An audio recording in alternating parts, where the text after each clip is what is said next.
There's nothing like it. Like, god damn, is it good. If you've never tried an OLED monitor before, do it right now, because for the past couple of weeks, we've had the Asus ROG Swift OLED PG27AQDM, and it literally changed everything. If you think your current gaming setup is a 10 out of 10, having an OLED monitor turns it up to 11. Everything that you do with your PC is going to be that much better, and it's just incredibly awesome, and there's really no other comparison in our opinion. The colors are amazingly punchy and vibrant, the viewing angles is top notch, and perhaps the best of all, the response time of OLED makes this an incredibly great monitor for fast-paced shooters, and everything just feels as it should be. And that's even when compared to really fast TN or IPS panels. Not to mention, it isn't even that pricey for what it is at about $1,000 or about 1,500 Singapore dollars. If you're looking to heavily invest in your next monitor, seriously, consider this.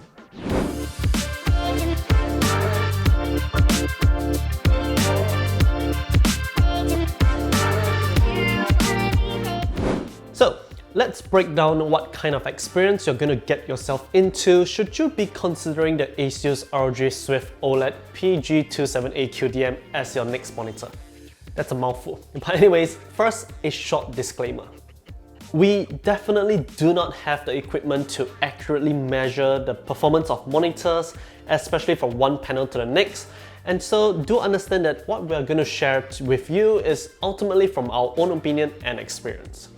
If you're looking for more concrete technical data, we highly suggest you frequent the other major channels out there that are able to do that. With that said, however, let's talk about this unique OLED monitor. The first thing you'll notice is the brand new design that ROG has going on. Gone are the more usual bronze and copper finish on most of their high-end monitors, and in is this cool new grey with red accents thanks to RGB. One thing that we also notice with most OLED monitors is also the fact that manufacturers are kind of following the style of OLED TVs. The actual OLED panel itself is extremely thin, but then you get a bulkier center portion where all the other electronics reside. In our opinion, this is a very modern look and makes the entire monitor look and feel that much sleeker, which we do actually very much prefer. With this new design, ROG has also gone ahead and implemented a new stand. Think of it as a twin pillar with a movable center column. Not only does this allow for a wider range of adjustments, but that space in the middle also acts as a cable channel for tidy cable management. On top of that, there's a 1/4 inch thread on the very top, which will allow you to easily mount something like a webcam or a light accessory. Should you want to use a VESA monitor arm instead, you can also do that via the use of a VESA adapter that does come included with the monitor. Speaking of RGB, the use of RGB here is pretty minimal, but it's strategically positioned, giving a more vibrant outlook to the entire monitor without being too intrusive during the actual usage of it. Anyways, in short, it's a fantastic design for a monitor, and will certainly fit well in almost any gaming setup and will be that centerpiece alongside your gaming PC for the most part. Okay, but let's now put that all aside and let's talk about that OLED panel itself, because, well, that's what you're actually paying for, and my god, is it that good? Firstly, let's talk about the specifications. With this very monitor, you'll be getting a 26.5-inch OLED panel that has a resolution of 2560 by 1440 running up to 240Hz and a pixel response time of just 0.03 milliseconds. It will also cover 135% sRGB, 99% DCI-P3 with a Δe of less than 2 alongside 10-bit support. It will have an average brightness of about 450 nits with a peak brightness of 1000 nits alongside HDR10, and it does also support G-Sync compatible and FreeSync Premium. Now that's a lot that this OLED panel is capable of, and it certainly delivers. Just speaking from a standard usage standpoint, it's really amazing how much better OLED simply looks. What's supposed to be dark is actually dark, and content, be it on Netflix or YouTube, just looks stunning with punchy and vibrant colors that just pops. But of course, many of you might be skeptical given the fact that ROG decided to use an anti-glare matte coating for this very monitor. Now true, it does reduce the sharpness and punchiness of colors ever so slightly as compared to a more typical OLED panel that's usually glass or glossy. But all we can say is that the difference isn't as stark as what many claim it to be. When you put this monitor side by side with a comparably spec'd IPS monitor, you can certainly still see the benefits and advantages that OLED provides clear as day.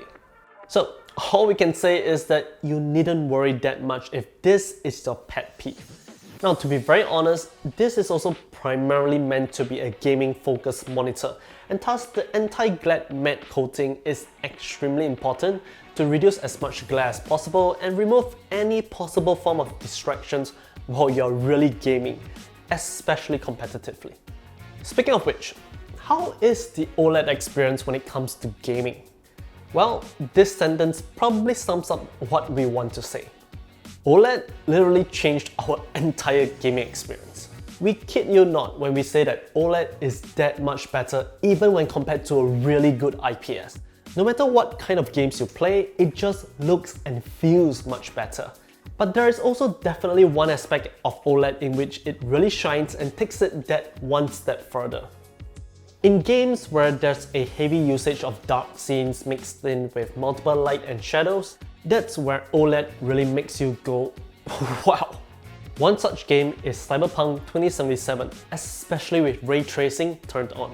Say what you may about Cyberpunk 2077, but it is really an absolute beauty of a game. The use of vibrant neon lights of various colors, complete with the dystopian color palette of Night City, stands out ever more with OLED.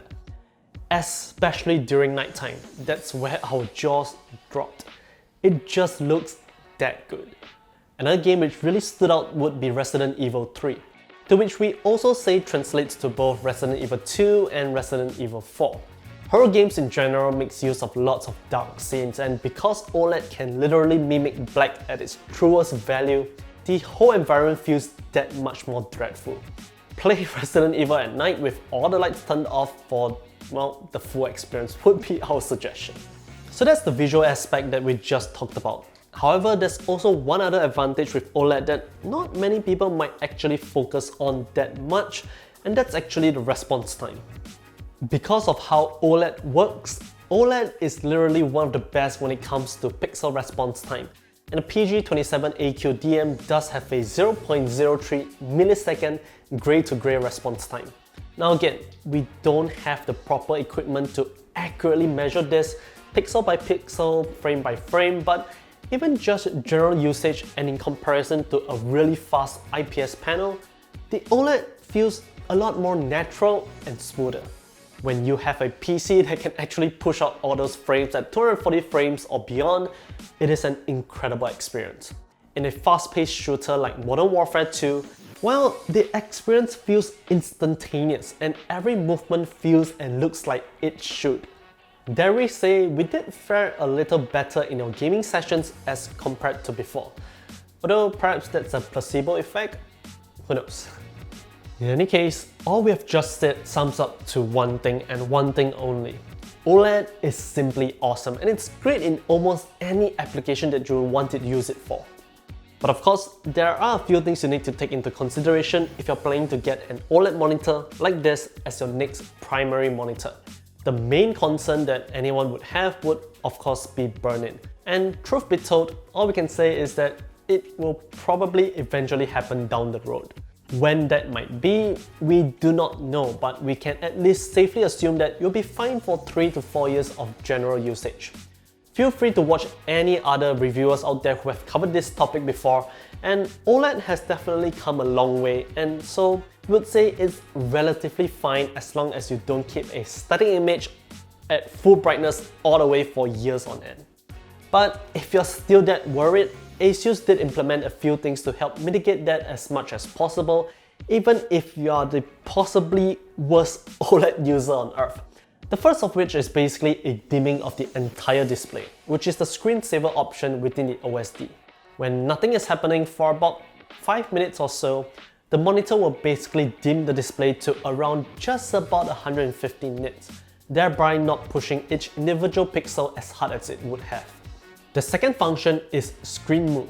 This is a smart technique in which the monitor will adjust and shift each pixel off to the other every so often, basically ensuring that the pixel goes through an on and off state every so often. There are different strength levels in which you can adjust via the OSD, but at the default medium setting, we dare say you wouldn't notice it at all during general use. At least for us, we totally didn't even know if it was working or not. The last is pixel cleaning. By default, there will be a pop-up reminder every 8 hours or so to remind you to do so, and if initiated, what this does is a complete refresh of each individual pixels across the entire panel. A process that will take roughly 6 minutes. Now this one setting is probably the most annoying portion because it's something you cannot not do forever. So it's entirely up to you as to how annoyed you'll be with regards to this. But just like how you would take care of your PC with regular maintenance for longevity, you are kind of basically doing the same with your monitor, which is arguably equally as important. So for us, we totally don't mind it considering the benefits you actually get with OLED.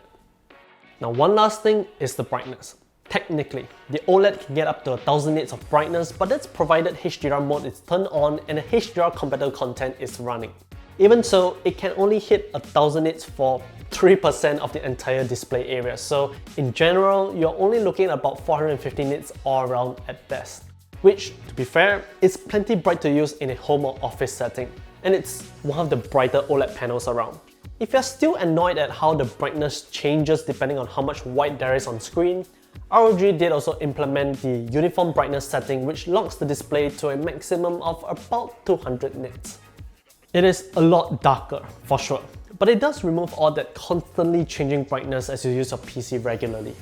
Anyways, we've said a whole lot with regards to the ASUS ROG Swift OLED PG27AQDM.